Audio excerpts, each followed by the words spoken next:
Il-kabinett il-ġdid li bih il-Gvern ta' Roberta Bela se jibda t-tieni mandat tiegħu se jkun fih il-Prim Ministru, 21 Ministru u 2 segretarji parlamentari.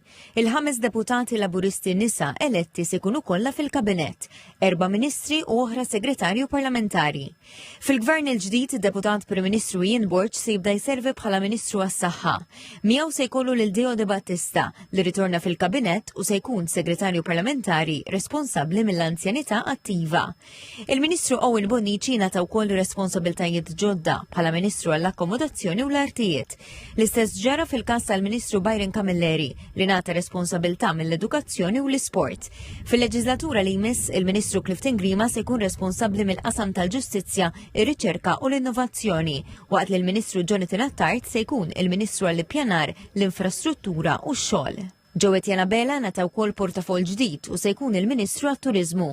Chris Bonnet inħatar Ministru għal-Mobilità Sostenibbli. Tħabbret ukoll bidla fit-tmexxija tal-Ministeru għall-Intern u s-Sigurtà bir-responsabilità issa għaddiet f'idejn Glenn Bedingfield li ġie elevata għal Ministru wara leġislatura isservi fil-kariga ta' Segretarju Parlamentari.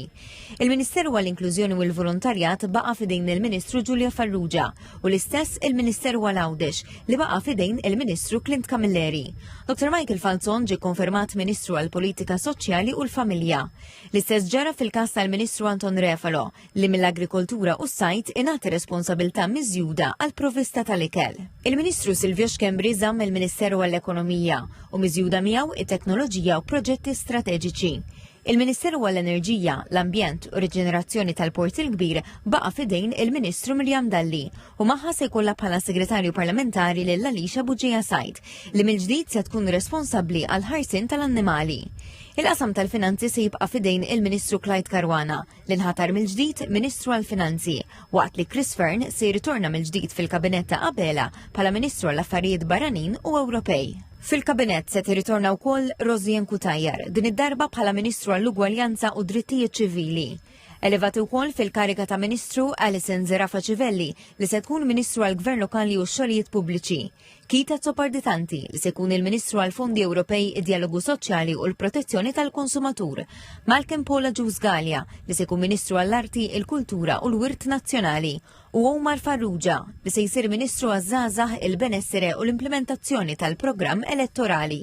Fis-sarja l-Uffiċċju tal-Prim Ministru spjega li diversi ministri għandhom l-esperjenza, il-kompetenza u l-motivazzjoni biex ikomplu jmexxu lil pajjiż dejjem aktar il-qudiem. Qal li għatta ministri se jkomplu jaqdu l-irwol li kellhom fil-leġislatura li għaddiet flimkien ma' responsabiltajiet oħra, filwaqt li oħrajn, inkluż deputati li fil-leġislatura li għaddiet servew bħala segretarji parlamentari, ingħataw responsabiltajiet ministerjali ġodda. L-istqarrija komplet tispjega kif ir-responsabiltajiet tal-Ministri u s-Segretarji Parlamentari jirriflettu l-prioritajiet ewlenin tal-Gvern fosthom is-setturi diġitali, l-akkomodazzjoni, il-mobilità u riġenerazzjoni ta' bnadi differenti ta' pajjiżna.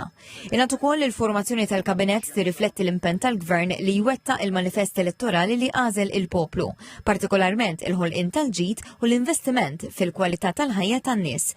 L-Uffiċċju tal-Prim Ministru qal li l-Gvern huwa kommess li jibqa' jġib riżultati ekonomiċi b'saħħithom u tenna li l-ħidma tal-Kabinett se tiffoka fuq l-implementazzjoni ta' miżuri li jagħmlu l-ħajja tan-nies eħfef, isbaħ u aħjar. Il-ġurament tal-ħatra tal-Kabinett se jsir il-ħamis filgħodu.